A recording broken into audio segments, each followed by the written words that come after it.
June 8, 2023. Southern Ukraine, Zaporizhzhia sector. A German Leopard 2A6 tank worth 12 million featuring composite armor that survived every test, equipped with targeting systems NATO spent decades perfecting, advances toward Russian defensive positions. 47 minutes later, is burning. The crew survives. The tank doesn't. And the question everyone's been asking for months, can Western super tanks change the war, suddenly has a very different answer than anyone expected. But the real story of what happened to Germany's pride isn't about the tanks. This is Iron Bullet, where we analyze the battles that change wars. January 25th, 2023, Germany announces it will send 14 Leopard 2A6 tanks to Ukraine. The breakthrough moment. After months of debate, pressure, reluctance, Germany commits its most advanced main battle tank, not the export version. The actual German army variant, composite armor, 120mm smoothbore cannon, 500 horsepower engine. The tank that's supposed to be invincible. Western media celebrates. Game changer. Wonder weapon. The tank that will break Russian defensive lines. Ukrainian forces will finally have armor that can survive, maneuver, and dominate. Russian media mocks. Western junk. No match for Russian anti-tank weapon. Will burn like everything else. Both narratives will be proven wrong. March 2023. Leopard 2A6 tanks arrive in Poland. Ukrainian crews begin training. Not the standard 6-month Bundeswehr training cycle. Compressed. 5 weeks. Basic operation. Gunnery. Maintenance. Tactical employment. Everything a tank crew needs to know condensed into 35 days because the war won't wait. German instructors emphasize this isn't a T-72. Different doctrine, different tactics. Leopard 2 is designed for mobile warfare, maneuver, superior optics, fight at range, use thermal advantage, don't brawl at close range like Soviet tanks. Ukrainian crews absorb what they can, but 5 weeks isn't 6 months. 3 questions. We'll answer them at the end. Why did Leopard 2 tanks, considered among the best in the world, suffer unexpected losses in their first major combat deployment? What made the Ukrainian battlefield different from every NATO training scenario these tanks were designed for? And the critical one, did Western tanks actually provide the advantage everyone expected, or did the reality of modern warfare render their technological superiority irrelevant? The official narrative focuses on brave crews and advanced technology. True, but incomplete, because the Leopard 2's first real test wasn't against Russian tanks. It was against a battlefield that didn't care about NATO doctrine. April 26, 2023. Leopard 2A6 tanks cross into Ukraine. 14 tanks, 4 complete platoons, assigned to Ukrainian 33rd Mechanized Brigade. Experienced unit, fought since 2014. Veterans, they know the battlefield. They know Russian tactics, but they've never operated Western tanks in combat. Integration challenges immediately appear. Leopard 2 requires different logistics, different ammunition, different fuel consumption rate, different maintenance procedures. Ukrainian support units scramble to adapt. German advisors provide remote support. But real combat will reveal problems training never simulated. May 2023. Preparation for summer counteroffensive. Leopard 2 tanks positioned in southern sector. Zaporizhzhia direction. Objective: break through Russian defensive lines. Advance toward Tokmak. Cut Russian land bridge to Crimea. Strategic operation. High stakes. And Leopard 2 tanks will spearhead the assault. Russian intelligence tracks Leopard 2 deployment. Satellites, drones, intelligence networks. They know where the tanks are. They know when the offensive will begin. They prepare accordingly, not by deploying better tanks. Russia doesn't have better tanks. They prepare by making the battlefield impossible for any tank to survive. Stay with me. What happens in the first 72 hours of combat explains why technological superiority became irrelevant.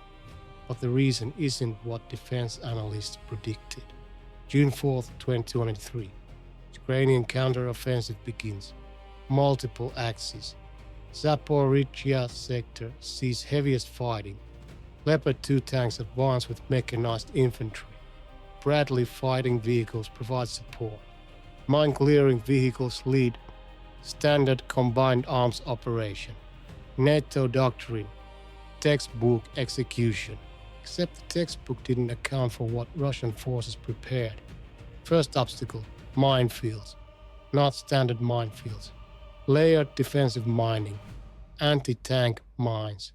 Anti-personnel mines. Remote delivered mine. Density 5 to 7 mines per linear meter in some sectors. Ukrainian mine-clearing vehicles work to create safe lanes. Slow, methodical. Under artillery fire. Leopard 2 tanks wait. Doctrine says don't advance through uncleared minefields. Even with composite armor, even with mine protection. Risk isn't worth it. But waiting creates a different problem. Russian drones locate stationary armor. Artillery targets them. Lancet kamikaze drones hunt them. The tanks must move or become targets. June 5, 2023. First Leopard 2 combat engagement. Tank advances through supposedly cleared lane. Hits anti-tank mine. Not catastrophic. Leopard 2 mine protection works. Track damaged. Tank immobilized but crew safe. Recovery vehicle attempts retrieval. Then Russian artillery opens fire. Pre-registered coordinates. They knew disabled tanks would need recovery. Planned for it. Recovery vehicle hit.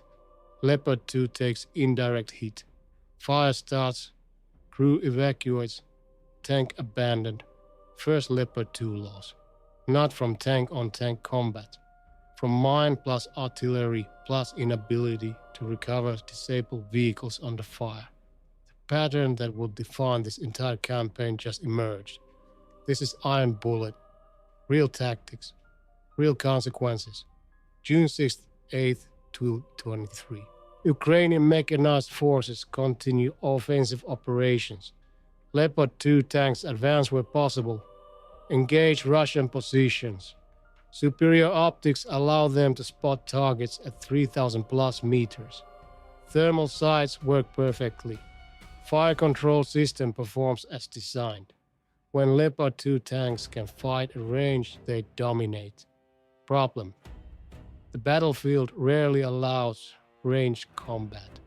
Russian defensive positions are in tree lines, villages, fortified buildings, not open terrain. Leopard 2's range advantage becomes irrelevant when targets are 400 meters away behind concrete. And at 400 meters, Russian anti-tank weapons are lethal. Cornet, ATGMs, RPG-29s, even older RPG-7s with tandem warheads. Leopard 2's frontal armor protects against most threats. Side and rear armor, vulnerable. Just like every other tank. June 8th, 2023. The engagement that changes everything. Leopard 2 platoon, 3 tanks, supports infantry assault on fortified Russian position. Village southeast of Orikhiv. Textbook operation. Tanks provide overwatch. Infantry advances. Standard combined arms. Russian forces don't contest with tanks. They use FPV kamikaze drones. First-person view drones. Commercial quadcopters modified with explosives. Cost $500 to $1,000 each. Operators fly them directly into targets. No missile lock needed. No sophisticated guidance. Just human operator with video feed guiding a flying bomb into tank's weak points. Leopard 2 has no active protection system. German army version wasn't equipped with trophy or similar systems. Composite armor protects against kinetic rounds and shaped charges from predictable angles, not against drones striking top armor. Tank's weakest point: 3 Leopard 2 tanks, 7 FPV drone attacks, 2 tanks hit, 1 on engine deck fire mobility kill, 1 on turret rear penetration ammunition detonation risk crew evacuates immediately. Cost of defending Russian position $3,000–$5,000 in drones. Cost of Ukrainian losses $24 million in tanks plus trained crews out of action. The math doesn't work. Which threat caused the most Leopard 2 losses? A. Anti-tank missiles. B. Mines. C. FPV drones. The answer reveals why Western tanks couldn't deliver expected results. Keep watching. June 9th–15th, 2023. Ukrainian offensive continues but slows dramatically. Not because forces aren't trying, because every advance costs vehicles. Every breakthrough attempt hits minefields. Every penetration faces artillery.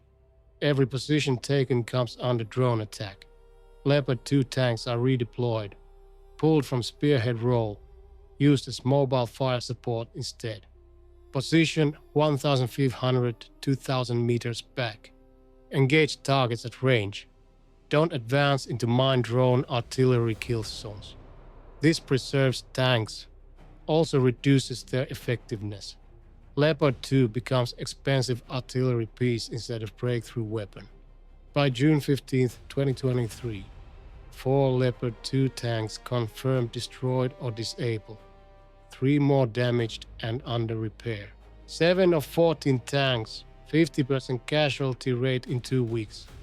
Not because tanks failed mechanically, because the battlefield they entered wasn't the battlefield they were designed for. German and Ukrainian officials dispute exact numbers. Fog of war, different definitions of destroyed versus damaged. But satellite imagery and video documentation confirms multiple Leopard 2 losses. The wonder weapon is vulnerable. Russian propaganda celebrates. German tanks burn like all the others. Technically true, misleading. Because every tank burns when hit by sufficient firepower in the right place. Leopard 2 isn't special in that regard. But it was supposed to be special in avoiding getting hit. Ukrainian forces adapt tactics. Stop using Leopard 2s for breakthrough operations. Start using them for defensive operations and fire support. Better survivability, better kill ratios, but not the war-changing impact everyone expected. Summer 2023. Offensive continues through July and August. Leopard 2 tanks participate, but not prominently. Ukrainian forces advance 5 to 8 kilometers in some sectors, not the 50-plus kilometer breakthrough hoped for. Russian defensive lines bend but don't break. By September 2023, offensive momentum exhausted. Ukrainian forces transition to defensive operations. Leopard 2 tanks, though still operational, redeployed to defensive positions. They'll spend winter 2023-2024 in this role. Final assessment June-September 2023. 14 Leopard 2A6 tanks deployed. 5 to 7 destroyed or permanently disabled. 4 to 6 damaged and repaired. 3-4 operational throughout. The survival rate is actually better than Soviet-era tanks in similar roles. But the expectations were so much higher. This is Iron Bullet, where we break down battles that change wars. Why didn't Leopard 2 tanks perform as expected? 3 factors. First, mine warfare density exceeded anything NATO trained for. Soviet doctrine always emphasized mining, but Russian forces in 2023 took it to extremes. Density, depth, and persistence of minefields made breakthrough nearly impossible regardless of tank quality. Leopard 2's mine protection worked, crews survived mine strikes. But immobilized tanks under artillery fire are mission kills even if crews escape. Second, FPV kamikaze drones. New threat. NATO didn't train for it because it didn't exist in this form until Ukraine war. Commercial drones modified into precision-guided munitions, attacking top armor. Leopard 2 has 10 to 15 mm top armor, adequate against artillery fragments, inadequate against shaped charges detonating directly on surface. Survivability dropped to 45% when drones hit. Third, tactical employment mismatch. Leopard 2 designed for mobile warfare, maneuver, rapid advances, exploitation of breakthroughs. Ukrainian offensive faced static defensive lines, grinding attrition, battles of meters, not kilometers. The tank's advantages, mobility, range, optics, mattered less when every advance required clearing mines under drone and artillery fire. Technology didn't fail. Doctrine did, because doctrine assumed a different battlefield. How effective was Leopard 2 compared to Soviet-era Ukrainian tanks? Crucial comparison. T-64s and T-72s suffered 60 to 70% casualty rates in similar breakthrough attempts. Leopard 2's 35-ton 50% casualty rate. Better, crews more likely to survive, tanks more likely to be repaired, but not dramatically better, not game-changing better. The marginal improvement didn't justify the hype or the cost. $12 million per tank versus $2 million for T-72. 6 times the cost for maybe 1.5x the survivability. Better approach. Deploy Leopard 2s in defensive operations where their advantages matter, or accept that no tank survives modern anti-armor warfare unchanged. The strategic calculus shifted. Let's answer the 3 questions now. Why did Leopard 2 tanks, considered among the best in the world, suffer unexpected losses in their first major combat deployment? Because best in the world meant best under NATO assumptions.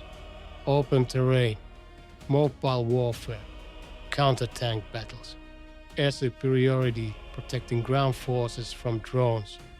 Ukrainian battlefield had none of those conditions. Dense minefields created channeling. Static defensive lines prevented maneuver. Absence of air superiority allowed Russian drones to operate freely. Leopard 2's advantages evaporated. Its vulnerabilities, top armor, limited numbers, expensive maintenance became decisive.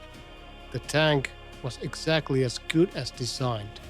The battlefield was nothing like it was designed for. What made the Ukrainian battlefield different from every NATO training scenario these tanks were designed for? 3 critical differences. Mine warfare at density never simulated. NATO training assumes minefields can be bypassed or breached rapidly. Ukrainian reality, minefields so dense that breaching takes hours or days. Tanks waiting to advance become targets. Drone proliferation beyond any NATO war game. Training scenarios include drone threats, but not 500 FPV drones being operated in dozens simultaneously. Not drone operators with real-time video hunting specific vehicles. Not attacks on top armor from directly overhead. This threat environment didn't exist in NATO doctrine. Artillery-centric warfare. NATO assumes air power suppresses enemy artillery. Ukrainian forces don't have air superiority. Russian artillery fires constantly. Disabled tanks can't be recovered under fire. Immobilized vehicles become destroyed vehicles. NATO doctrine breaks when you can recover disabled tanks safely. And the critical question, did Western tanks actually provide the advantage everyone expected, or did the reality of modern warfare render their technological superiority irrelevant? They provided marginal advantage. Crews survived more often. Tanks could be repaired more often. Kill ratios were better. These aren't nothing. These are significant tactical improvements, but they didn't change strategic outcomes. Ukrainian forces didn't break through, didn't reach Tokmak, didn't cut the land bridge. The offensive the Leopard 2s were supposed to enable failed to achieve objectives, not because tanks were bad, because the tank-centric breakthrough model doesn't work against prepared defenses with unlimited mines, persistent drones, and massed artillery. No tank can solve that problem. Not Leopard 2, not M1 Abrams, which face similar issues, not even hypothetical future tanks. The warfare model changed. Tank technology didn't change fast enough. The quiz answer: which threat caused the most Leopard 2 losses? FPV kamikaze drones, 40-50% of combat losses. Mines, mobility kills requiring abandonment, 30-40%. Anti-tank missiles, 10-20%. Artillery, direct hits on immobilized vehicles, contributed to most losses after initial disabling. Drones were the game changer. $12 million tanks destroyed by $500 drones. The economics are unsustainable. The tactical solution is unclear. Active protection systems help but aren't perfect. The threat evolves faster than defenses. This is Iron Bullet. Subscribe to Iron Bullet, because preparation defeats improvisation. June 2023 through March 2024. Leopard 2 deployment results. Total deployed: 14 Leopard 2 A6 tanks, plus additional A4 variants from other countries. Approximately 60 total Western Leopard 2 tanks in Ukraine. Confirmed destroyed 5-8 A6 variants. Damaged and repaired 6-10. Operational throughout. Variable, but never more than 8-10 simultaneously. Crew casualties significantly lower than Soviet-era tanks. Leopard 2 crew survival rate 80-90%. T-72 crew survival rate 40-50%. This is the real advantage. Trained crews survive to fight again. But trained crews without operational tanks don't change battles. Kill ratios. Leopard 2 crews claimed 15-20 Russian vehicle kills. Favorable exchange if you count only vehicles. Unfavorable if you count cost. 168 million in Leopard 2 losses versus maybe 40 million in Russian vehicle kills, plus trained crew casualties, plus maintenance burden, plus logistics complexity. Strategic impact limited. Ukrainian offensive achieved modest gains, 5-8 kilometers in some sectors. Didn't reach operational objectives. Leopard 2 tanks helped Ukrainian forces survive. Didn't help them break through. Was deploying Leopard 2 tanks worth it? Depends on measure. Saved Ukrainian crew lives? Yes. Changed battlefield outcomes? No. Would more Soviet-era tanks have been better? Maybe. Cheaper, easier logistics. Ukrainian crews already trained. Similar survivability in this threat environment. The wonder weapon wasn't wonder enough. What would you have done differently? Deploy Western tanks in defensive roles from the start. Focus on counter-drone systems before tank deployment. Accept that breakthrough operations aren't viable and design different strategy. German Leopard 2 tanks continue serving in Ukraine. Deployed more carefully now. Used more intelligently. Expectations adjusted to reality. They're good tanks. Excellent tanks even. Crews appreciate the protection. Maintenance crews appreciate the engineering. But they didn't change the war. The lesson is clear. Technological superiority matters only when the battlefield allows that superiority to be expressed. Modern warfare.